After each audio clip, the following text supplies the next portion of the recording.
What's up, everybody? It's your boy Curt. We're back with Supertransfer podcast. Today I have a very a guest that's personal to me. My god sister, Alexis Roston. Some of you all know her as a great singer. Some of you all know her as a great actress. Some of you all know her as a great friend to me. That's my sis. I've been knowing her since like the 7th, 8th grade. She's an amazing person. I love her dearly. So I had to get her on here before I closed out this season. So y'all say what's up or show some love for Alexis. Alexis, how you doing, sweetie? Hey, hey, hey. So let's talk about it. Professionally trained actress, singer. You've been doing this for a long time.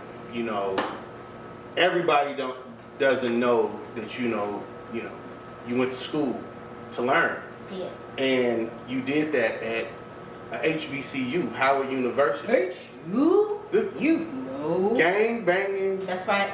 On Supertransfer podcast. Absolutely. I would have it no other way. That's cool. We're gonna do that. We're gonna do that. So that's amazing that you did that at Howard, and during that time you met people, you saw things, and one of the people you met and came up with was the late great Chadwick Boseman. Yeah.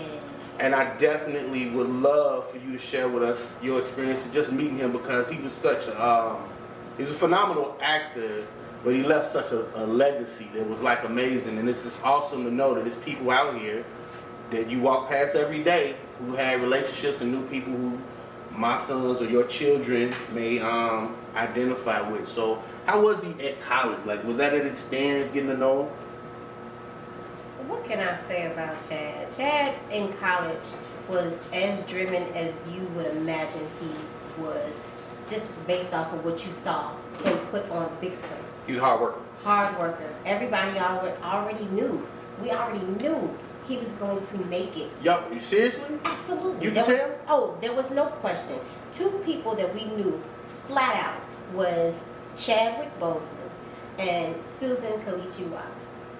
Wow. Those were my literal classmates, and they definitely, it just, not that I'm not saying that I don't work and I'm not successful, but it was something about them specifically. Maybe they were just a smidge hungrier, I don't know, but the discipline was just through the roof. So you clearly could see a difference. Clearly, just stood out from the rest. Wow. Yeah.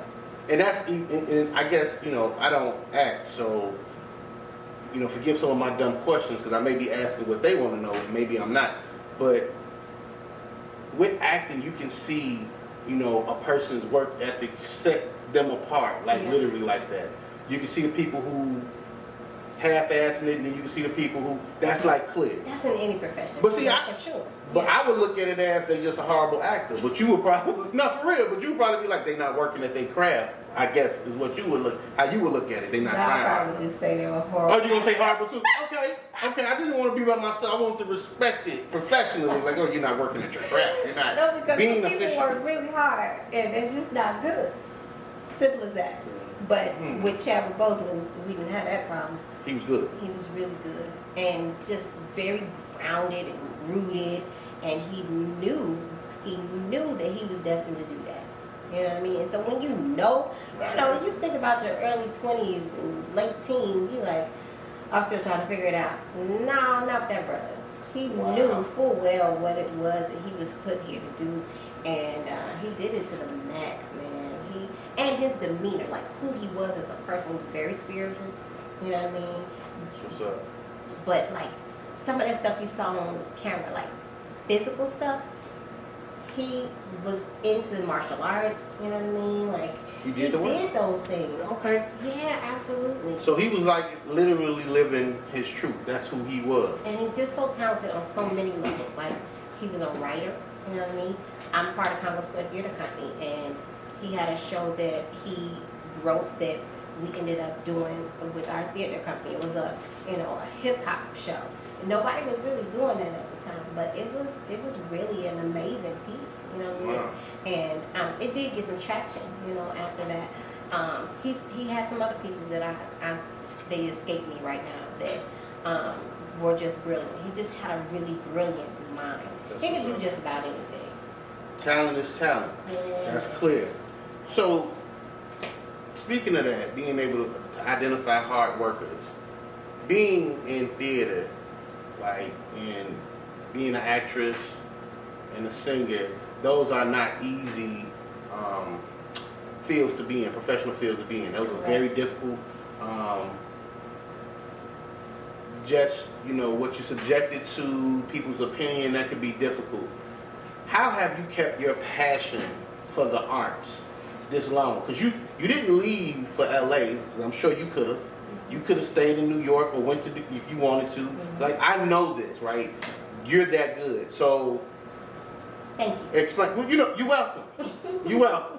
But just keeping it real, explain to me, like, how did you keep your passion for it all of these years? You know what I'm saying? Because I know you like 27 now. To just keep it from like 13 years old all the way to 27. How did you do that? You do love me. What I will say is that I don't know if you took me out of my profession and tried to put me anywhere else that thing would work. What I do know is what I do is what I was meant to do. You know what I mean? Like, if you let my mama tell it, the minute the doctor slapped me on my behind and said it was a girl, I was already wailing. I was already singing. Let her tell it. She gonna tell it too. What's going on, Mama? Miss Clack. Listen, my biggest fan. But yeah, I never wanted to do anything else.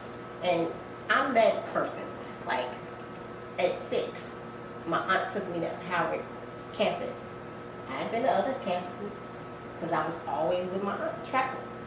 She took me to Howard at 6 years old. I said, this is where I'm going to college. Wow, I didn't know that. Never applied to another school. That's strong. A little bit of a problem if I didn't get accepted. That's strong. You understand? That's the kind of, that's the way my mind works. So you got a child that my mother clearly thought that I was a ham. And so she always fostered whatever it was. So I was playing piano. I was taking all the dance classes. I was in gymnastics. I was a model by the time I was 9. I was in all the talent shows, every talent showcase at my school. You know what I mean? She fostered all of that. And thank God. Yeah, parental support is huge in the development of any child, right? Your parents, and I think on my other episodes, I talked to Daryl Howe, and he was talking about how his parents encouraged him, and how they stayed behind him, and how they, invested in his gift. Absolutely. And it yielded dividends years later. So I find that to be awesome. Just the fact, and I know your mother, she definitely did it. I just, for me, watching you do all of this, because, I've been a fan and supporting you since when I wasn't even able to take care of myself in high school. Like, I think the first show I had, like, ever, was you were featured in that show. So I'm grateful to have talented And I'm grateful to have you being my producer in a time where I couldn't have pulled off any of that. I eventually, once we stopped working on that level, I might have done a couple behind you, but they were never on the same level. You know what? I appreciate that. I'm going to take that. I'm going to take my flowers while I'm here. Thank you so much. I appreciate that. I appreciate that. So, like, I know for me, I didn't know, and a lot of you all probably don't know either. Chicago is a huge theater scene. Yeah. Tell me about that. Like, how many theaters are here? Because I know... I can't even count them, man. Well, my thing is, men always talking about I'm going to take a in men world, when we talk, I'm letting you a little bit behind the veil. They're like, man, she want to go somewhere, I'm going to take her. Theaters never come up, and I think I'm going to have to start pushing that off on some of my homies. Absolutely should. Because, okay, this is the thing. I didn't know initially when I was leaving, Howard, I didn't know how big of a theater town Chicago was. But it's huge, man. So the trajectory for me, a few of my girlfriends and I were going to move to New York from DC. You know what I mean? I got a little detour happening and ended up, I just ended up back at home, Mm-hmm. And even when I got back home, I don't know that I had planned to stay. However, 2 weeks in, literally, I had a gig. and I've been working ever since. Man. You know what I mean? So to have that to say, and we're talking 20 plus years in business, is Yeah, that's a big 13 deal. to 27. That's 21. Yep, yeah, right. You know. Yeah, You that's a know. long time ago. So, theater is live and popping in Chicago, and I don't want to get in the plug in a lot of different places, but I know you would kind of go square. But so, like, when I tell my friends, and they're like, "Man, I want to take my girl somewhere," where do I have to go find it? Do I just go to Google and be like Chicago theaters and just see what's playing? That's it. Simple as that. Simple as that. You figure out. So, all right, don't call me. Y'all got it right now. Google Chicago theaters and take your girls. Don't ask me which heralds let you sit down, which heralds sell alcohol. You don't have to call me no more for those places. Just go do this, because the theater, I think, is impressive to take a woman to, if she like you. Because she got to sit there with you for a couple hours. So if you don't, this ain't a first. I don't think you should do this on the first date, because you ain't talking. Maybe I should work a few things out. What you think? Third date, maybe? Okay. What you think? Not first date. It's maybe second date. Maybe second. You know, because that's an introduction to, for some people. You know what I mean? So you're showing somebody something new. And not nothing heavy. Don't do nothing weird. A light, easy play. A musical maybe. Yeah. I love music. Even though there are some heavy subjects in musicals as well, but you know, sometimes when it's singing, you know, you get lost in that.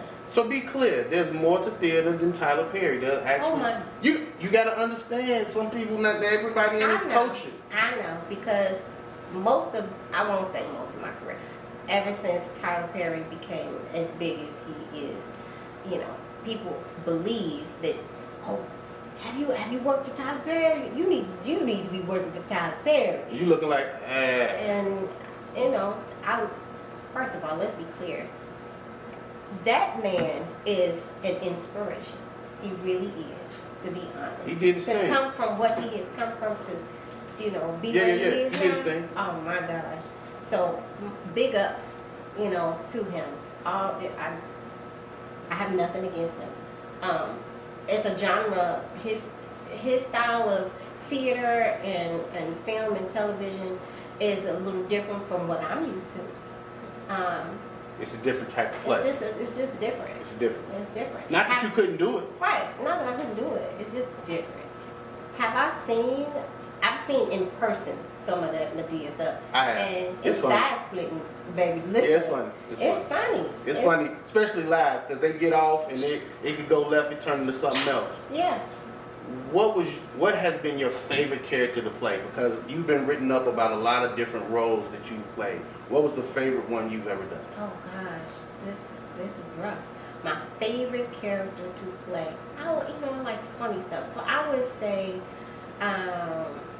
Dolores Van Cartier in Sister Act. Wow, I wasn't expecting that. Cause it's just funny. She's funny. You know, so I like to be a clown. Although I really do at some point want to do some like for real serious stuff, so people will understand. Oh, she's not always gonna be comic relief. She can do some other stuff. You got some range, as they say. Yeah, some range. True range. So with all of the success you've had, and I'm gonna segue into this, you have a tight-knit group of friends. I know them. Yeah. What up, everybody? All of the ladies. BMW in the head. Okay, they got a whole name, everything, tattoos. Isaku. Okay. It's weird. So anyway, but what's up to y'all? All of you all are successful in your fields. You have a doctor, you got another actress, you got think a forensic scientist. Right. Touch 3 people and say that. Forensic scientist. Come on, somebody. Forensic scientist. And it's a you all do. Mortgage bankers. Bank, right. Listen, you know what I'm talking about. I see you, Nia. But yeah, out there, she getting money. All of you all are successful. How have you all been able to maintain high school friendships throughout all of this growth and success? Because a lot of times you don't necessarily see, women sticking together through that long period of high school all the way into adulthood, and then with the success, usually people go away. You all been able to maintain your relationships. How do you all do that? And that's since junior high, just for the record. I didn't even know CPS had junior high. I'm gonna be honest with you. I thought it was had just 7th and 8th grade. You know, Kenwood different. I don't know. That had an undertone to it, but I'm gonna leave it alone. Yeah. I'm gonna go with this question you just asked me. Well, what I can say is that we talk. I think my group, my tight knit group of friends, we communicate. We discuss the things that are not so great, plus the things that are great. You know what I mean? And so there's always the doors open. There's always room for if we have an issue, we might need to take some time from each other, but we always gonna find our way back. I've seen that. Yeah. I've seen that you all do talk through the tough times, and I think that's important. Just from on the outside looking in, and like I said, I know all of them. So when it is kind of weird, you all will take a moment, but you all get it together. Y'all have y'all conversations. I'm just really proud of all of you all, and I'm saying that publicly. I think all of you all, to see you all go from high school, not knowing what you would be in life, to where everybody is, I think that's amazing. I'm extremely impressed and low-key envious at the fact that you all are doing things that you love to do, especially you. Because everybody's not so fortunate to do that, to do things that they love, you know? Yeah. Like even in my passion may be something else. I just am talented in a specific field that they're willing to pay me a lot of money for. And that's okay, but you know, sometimes I don't want to go. You know, you don't want to be bothered. Sometimes it be like And here we go, 24, 25 years later, it's, you know, now 30 years. But anyway, But yeah, like I honestly, I see them as sisters, you know. And They are. even though people definitely fall out with their family members, it's still family. And so there's this unspoken thing of that's family. Right. We gonna be together till the world blow up. Far as I'm concerned. And y'all do ride. Y'all ride for each other. Absolutely. That's real. So. They follow all of their girl codes. They follow all of them. Whatever codes is out Hang there. up this phone right now. Now you're man. Look, I'm just saying, they ride for theirs. So, yes, we do. And I just want to say this, Alexis, I appreciate you making the time to come. I think it's important that people know that, you know, we have some of the best talent in the world. Right here, you can see her. What play are you in or just left right now? I was doing a show called First Lady of Song, Alexis Roston, which is my married name, sings Ella Fitzgerald. So you was doing Ella. I was doing Ella.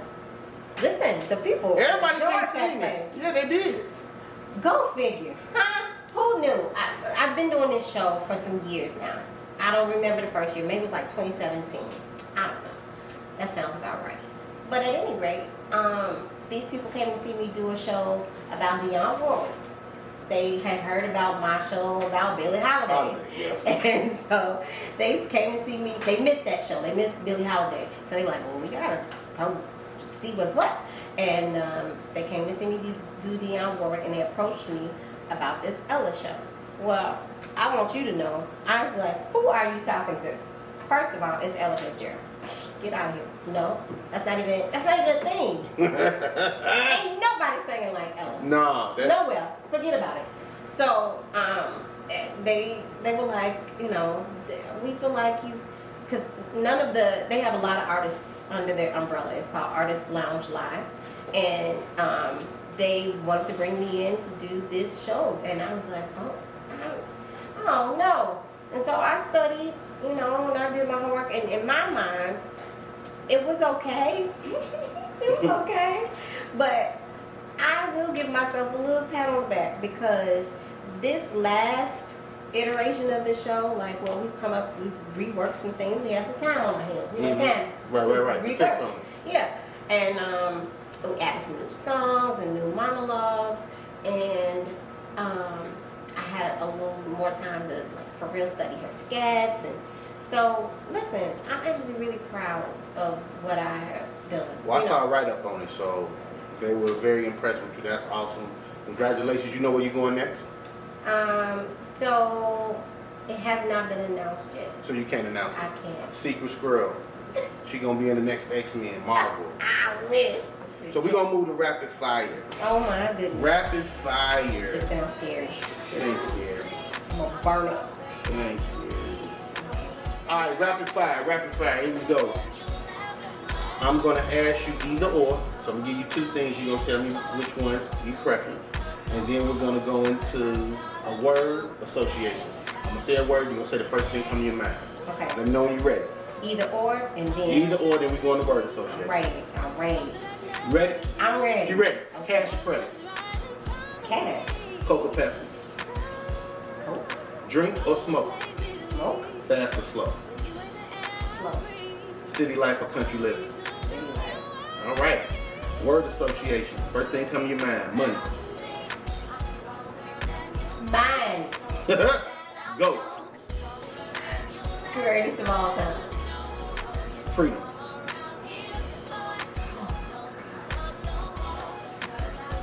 Oh, this is hard. Freedom is difficult? Yeah, it is. Jail. Prison. I don't know. Do you? No, absolutely not. Freedom. Peace. There you go. Black men. Fine. Chicago. Tasty treats. That's all I think of. Alexis, thank you for being on. This is Supertransfer Podcast. Alexis Roston. I love you. I love you, Kurt. You're my boy. Y'all take it easy. We out. Oh, my goodness. That episode just blessed me mightily. I appreciate y'all tuning in and I hope y'all enjoyed it. We got more episodes coming soon, but always remember, subscribe, like, and share on YouTube, Nutted Music TV. Y'all be blessed.